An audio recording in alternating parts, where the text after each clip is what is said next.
चलो देखो यहाँ पे चाल और वेग आज का टॉपिक हो जाएगा। चाल और वेग, समझे नहीं, दोनों को एक साथ में पढ़ेंगे। देखो पीछे क्लास में हम लोग कैसे कैसे पढ़े थे पता है? जैसे पहले पढ़े थे क्या कि विराम, विराम और गति दोनों को एक साथ में सीखने से समझ में ज्यादा आता है कि नहीं आता?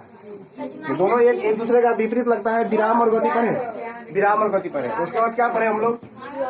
दूरी पढ़े, और दूरी का ही रूप है क्या चीज? विस्थापन, समझे कि नहीं? दूरी और विस्थापन नहीं पढ़े थे क्या? विस्थापन, इसको पढ़े थे, समझे? उसके बाद क्या पढ़े थे? कुछ भी नहीं पढ़े थे। सदिश और अदिश राशि दोनों को फिर जोड़ पढ़े कि नहीं? सदिश पढ़े और उसके बाद क्या पढ़े? और अदिश दोनों पढ़े, सदिश और अदिश। अब देखो इस सब को याद रखना भी आपके लिए ज्यादा आसान हो गया कि नहीं? सभी आसान हुआ कि नहीं हो गया? सदिश मतलब इसमें दिशा हो और इसमें दिशा नहीं है। दूरी मतलब क्या होगा? वो बड़ी लंबाई हो जाएगी, और ये विस्थापन क्या हो जाएगा? दूरी का ही सूक्ष्म लंबाई हो जाएगा, तो छोटा लंबाई हो जाएगा दो बिंदुओं के बीच में कि नहीं? और यहाँ पे विराम में क्या पढ़े? वस्तु की स्थिति समय के साथ नहीं बदलेगी, और गति में वस्तु की स्थिति समय के साथ बदलेगी, बदलेगी नहीं। अब यहाँ पे ऐसे ही पढ़ना है, समझे? तो इसमें क्या पढ़ना है? इसमें चाल के बारे में आपको थोड़ा सा जानना चाहिए, समझे कि नहीं? तो यहाँ पे क्या करना है? वेग और चाल दोनों मतलब कि एक दूसरे से रिलेट करेगा, बिल्कुल संबंधित है, समझे कि नहीं? अब देखिए, अब कहने का मतलब है क्या कि मतलब इसका हम दूरी के बारे में जानिए पहले। दूरी और विस्थापन, दूरी यहाँ पे पढ़ेंगे क्या? क्या सीखे थे? विस्थापन, समझे कि नहीं? विस्थापन और दूरी एक बार इसको हम लोग ध्यान से समझेंगे। दूरी मतलब क्या होता है? जब भी कोई व्यक्ति एक बिंदु से दूसरे बिंदु तक जाता है तो उसकी लंबाई को बोलेंगे हम लोग दूरी है, समझे कि नहीं? और वो जब कोई व्यक्ति एक बिंदु से दूसरे बिंदु तक जाता है तो उसके बीच में है ना नियरेस्ट लंबाई जो बिल्कुल ही निकट मानी जाएगी दो बिंदुओं के बीच में, तो उसको बोलेंगे विस्थापन, समझे कि नहीं? तो विस्थापन, तो दूरी से आपका इसमें चाल का गणना होगा, दूरी से चाल का गणना किया जाएगा, और विस्थापन से हम लोग वेग का गणना करेंगे, समझे कि नहीं? विस्थापन से किसका गणना करेंगे? वेग का। अब देखो, अब दोनों में एक चीज आपको समझ में आ गया होगा कि जब विस्थापन होगा या दूरी होगा तो उसमें समय तो लगेगा, समय लगेगा ना, तो समय दोनों में ही होगा, समझे कि नहीं? समय दोनों में होगा। तो यहाँ से हम क्या करेंगे? वेग यहाँ से लिखेंगे, इसमें चाल बराबर क्या लिखेंगे? समझे कि नहीं? तो लिखेंगे दूरी बटे समय, कि चाल बराबर क्या बनाएंगे? दूरी बटे समय, समझे कि नहीं? और वेग बराबर क्या हो जाएगा? वेग बराबर क्या लिखेंगे? विस्थापन बटे समय, समझे कि नहीं? बहुत ही आसान है कि नहीं याद रखना? मतलब क्या हो जाएगा? दोनों ही एक ही जैसा है। जब इसमें क्या होगा? यदि इसमें चाल की गणना करना है तो दूरी बटे समय, और वेग करना है तो विस्थापन बटे समय, समझे कि नहीं? समझे? आ गया समझ में? अब देखिए, अब इसको हम लोग भाषा में तैयार करेंगे। अब जब भी समय होगा तो बटा में होगा, समय होगा तो बटा में होगा नहीं होगा? तो इसमें चाल का डिफिनेशन में रहे क्या कि चाल क्या हो जाएगा? यहाँ इसका डिफिनेशन हो जाएगा इकाई समय में तय दूरी को चाल कहते हैं, समझे कि नहीं? इकाई समय में तय दूरी को चाल कहते हैं। अब चाल के लिए क्या करेंगे हम लोग? जैसे कि जब उसका एक सांकेतिक मान ले लेते हैं कि चाल का मतलब कि इसको हम लोग स्पीड भी लिखते हैं, समझे कि नहीं? तो यहाँ पे क्या लिखेंगे कि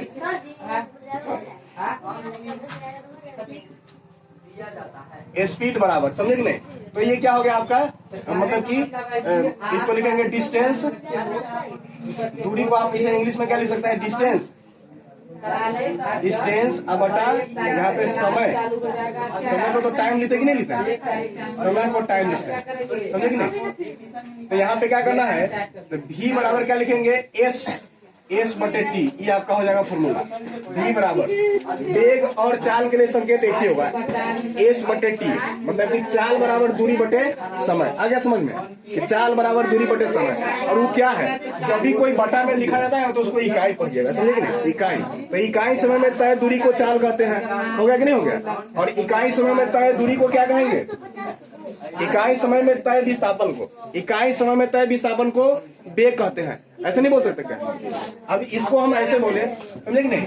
इसको क्या बोले? समझे नहीं? तो उसी प्रकार से इसको बोलेंगे इकाई समय में तय विस्थापन को वेग कहते हैं कि नहीं कहते? तो यहाँ पे इसको ऐसे लिख लेंगे, समझे कि नहीं? वेग बराबर क्या हो जाएगा? देखो तो इकाई समय में तय विस्थापन को, इकाई समय में तय विस्थापन को बेग कहते हैं, बेग कहते हैं, समझे कि नहीं? समझे? अब बेग को आप क्या करते हैं, जैसे यहाँ पे इंग्लिश में लिखते हैं ना बेग, तो यहाँ पे भी लिख देते हैं।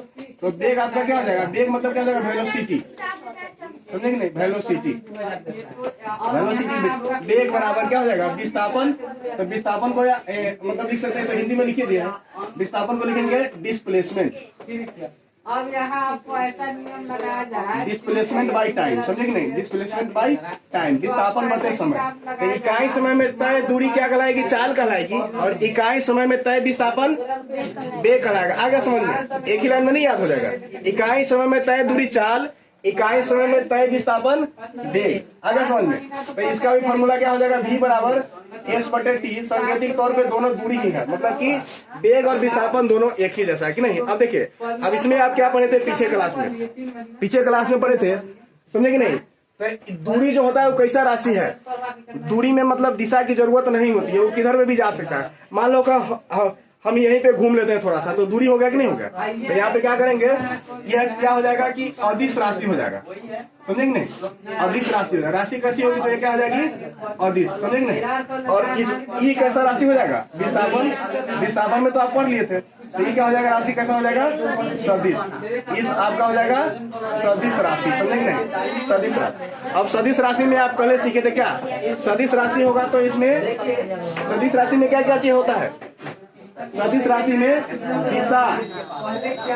दिशा और परिमाण दोनों होते हैं कि नहीं होते हैं? भूलोन्मत्त, इसमें दोनों होगा। सदिश होगा तो दिशा और परिमाण दोनों होगा कि नहीं होगा? और इसमें क्या होगा? इसमें केवल क्या होगा? चलिए, बहुत अच्छा, समझे कि नहीं? इसमें परिमाण होगा। आगे समझ में एक चीज और सीखो, समझे कि नहीं? अब आपको मात्रक के बारे में भी बता दिया गया था। एसआई मात्रक भी निकालेंगे इसका फटाक से, समझे कि नहीं? अब चाल का एसआई मात्रक, समझे कि नहीं? यहाँ पे क्या होगा? इसमें चाल का एसआई मात्रक निकालेंगे, या सीधे लिख देते हैं मात्रक में, क्योंकि तो इसी के बारे में जानना है, समझे कि नहीं? मात्रक क्या हो जाएगा? तो दूरी का मात्रक क्या होता है? दूरी को कैसे नापेंगे? लंबाई में, लंबाई को मीटर में, सेंटीमीटर में, किलोमीटर में नापते कि नहीं नापते? तो यहाँ पे क्या करेंगे हम? चाल का एसआई मात्रक निकालेंगे, तो दूरी, तो दूरी को लिखेंगे मीटर में। मीटर में नापेंगे नहीं नापेंगे? और समय को सेकेंड में नापेंगे, तो बटा में लिखेंगे सेकेंड, तो इसको बटा में लिख देंगे मीटर ऐसे। या इसी को जब हम ऐसे लिखते हैं, ऐसे सिंबल दे देते हैं, तो बोलेंगे कि चाल का एसआई मात्रक मीटर प्रति सेकेंड होगा, मीटर प्रति सेकेंड। आ गया समझ में? यही से निकालिए कि नहीं कर लिया?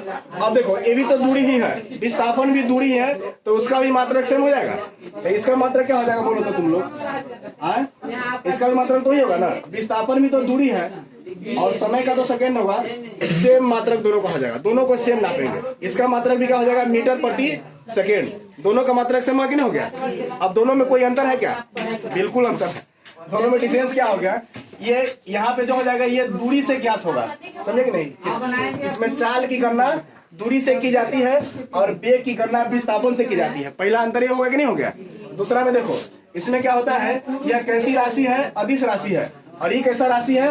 सदिश राशि है। दूसरा अंतर हो गया, और ये दोनों का मात्रक एक ही जैसा हो गया, तो दोनों थोड़ा थोड़ा डिफरेंस हुआ कि नहीं हुआ? अब चाल ठीक से चलोगे तो एक ही बार में समझ में आ जाएगा, अब बढ़िया से नहीं चलोगे तो नहीं आएगा समझ में, समझे नहीं? जैसे रामायण तुम लोग देखा होगा नहीं?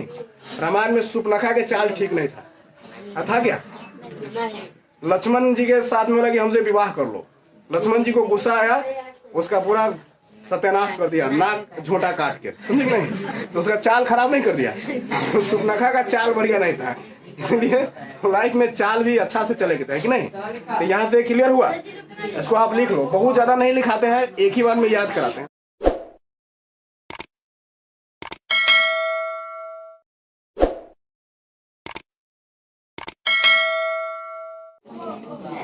चलिए यहीं पे सीख लेते हैं चाल के बारे में। जैसे मान लिया जाए कि आपको कहा जाए, समझे कि नहीं, कि एक समान चाल, समझे कि नहीं?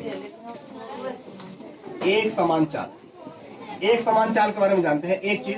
उसके बाद हम जानेंगे असमान चाल, असमान चाल, और एक चीज और सीखेंगे औसत चाल, औसत चाल, समझे नहीं? तीनों एक ही जैसा है लगभग, थोड़ा थोड़ा में हम डिफरेंस समझाएंगे और आपको समझ में आ जाएगा, समझे कि नहीं? समझ में देखिए, एक समान चाल क्या होगा? एक समान चाल, जैसे मान लिया जाए यहाँ से एक रेखा लेते हैं, समझे, और ए और बी एक बिंदु है, ए और बी बिंदु है, इसके बीच में एक बिंदु सी ले लिए, और मतलब मान लिया कि हमको ए से बी तक जाने में 10 सेकेंड लगता है, तो 10 सेकेंड में हो सकता है कि आप 20 मीटर दूरी तय करेंगे, 20 सेंटीमीटर लिख लेते हैं, 20 सेंटीमीटर दूरी तय करते हैं, समझेंगे। ए से सी तक जाने में 10 सेकेंड में 20 सेंटीमीटर, तो आगे भी क्या होगा, सी से बी तक जाने में 10 सेकेंड में 20 सेंटीमीटर ही, समझेंगे नहीं, मतलब जितना यहाँ से यहाँ तक जाने में समय लगा उतना दूरी उतना ही आगे भी लगेगा, समझेंगे नहीं, मतलब प्रत्येक बिंदु पे समान समय अंतराल में समान दूरी तय हो, समझेंगे नहीं, तो उसको बोलेंगे एक समान चाल। समान समय अंतराल में समान दूरी तय होगी तो उसे क्या कहेंगे, एक समान चाल, समझेंगे नहीं। अब इसको बोलेंगे यहाँ से समान समय अंतराल, समान समय अंतराल में समान दूरी तय हो, समान दूरी तय हो, सिंपली लिख देते हैं, समझ रहे। अब देखो असमान में क्या हो जाएगा, अब क्या होगा कि थोड़ा सा मोबाइल से फोन आ गया घरे से कि जल्दी से गोभी लेके आइए, मतलब घरे से मतलब आदमी फोन कर दिया होगा वाइफ की जल्दी से गोभी लेके आओ, उसका साला चाहे जो कन्या होते है उसका भाई आयल होते पकौड़ी बनावे के है, समझे कि नहीं हो सकता है। अब उस स्थिति में क्या करेगा, उसके बाद ये स्पीड करके जाएगा, तो इतने समय में क्या होगा, यहाँ से यहाँ तक समय तो 10 सेकेंड है, लेकिन ये ज्यादा दूरी तय कर देगा, 30 सेंटीमीटर चल जाएगा। समय अंतराल तो बराबर है, बराबर समय अंतराल में दूरी ज्यादा तय हो रहा है, थोड़ा सा और मन करेगा तो आगे और स्पीड बढ़ा देगा, फिर 10 सेकेंड में समझेंगे नहीं 50 सेंटीमीटर चल देगा। और कहीं कहीं बकरी चाहे कुत्ता आ जाएगा रास्ता में, तब गाड़ी का ब्रेक भी ले लेगा, तो अब यहाँ से क्या हो जाएगा, इस 10 सेकेंड में हो सकता है कि 1 सेंटीमीटर दूरी तय होगा, कभी दूरी घटेगी कभी बढ़ेगी, तो इसको बोलेंगे असमान चाल, समझे कि नहीं, आगे समझ में। अब इसको लिखे, इसमें क्या होगा, समय अंतराल समान है, समझे कि नहीं, यहाँ पे कहेंगे समान समय में असमान दूरी, असमान दूरी होगी तो असमान चाल, समान दूरी होगी तो समान चाल, कोई दिक्कत, समझेंगे नहीं। यहाँ से समान समय में असमान दूरी तय किया जाएगा, समझे कि नहीं। आदमी कभी ब्रेक करेगा तो कभी बढ़ेगा, ऐसे करके आगे बढ़ता चला जाएगा, तो उसको बोलेंगे असमान चाल। तो समान समय अंतराल में समान दूरी होगी तो एक समान चाल, समान समय अंतराल में असमान दूरी होगी तो असमान चाल, और औसत चाल, इस सभी को जब एक जगह मिला देंगे, समझे कि नहीं, सबको एक साथ में मिला देंगे तो उसे बोलेंगे औसत चाल। जैसे यहाँ से देखिए, अगर मान लिया जाए कि यहाँ से यहाँ तक क्या कहेंगे, कितना दूरी तय किया, तो 20 सेंटीमीटर, 30 सेंटीमीटर, 50 सेंटीमीटर, और क्या लिखे आगे में 1 सेंटीमीटर लिखे, क्या 1 लिखे, और समय क्या हुआ, समझे कि नहीं, इसके बीच का समय अंतराल, समझे कि नहीं। तो इस सब को क्या बोलेंगे हम लोग, औसत चाल, समझे कि नहीं। औसत चाल मतलब क्या होता है, औसत चाल के लिए फॉर्मूला यहाँ पे बन जाएगा, समझे कि नहीं, इसमें कुल दूरी बटे समय अंतराल, कितना समय लगा उस दूरी को तय करने में, समय अंतराल, इसको बोलेंगे औसत चाल। आ गया समझ में। औसत चाल मतलब क्या होगा, जितना दूरी तय करेगा और कितना समय लगा उसको बोलेंगे औसत चाल। तीनों चीजें समझ में आ गया। समान समय समान दूरी होगा तो एक समान चाल, असमान दूरी होगा तो असमान चाल, और सभी दूरी को जोड़ के जितना समय से भाग करेंगे उसे बोलेंगे क्या चीज, औसत चाल, औसत चाल, समझे कि नहीं।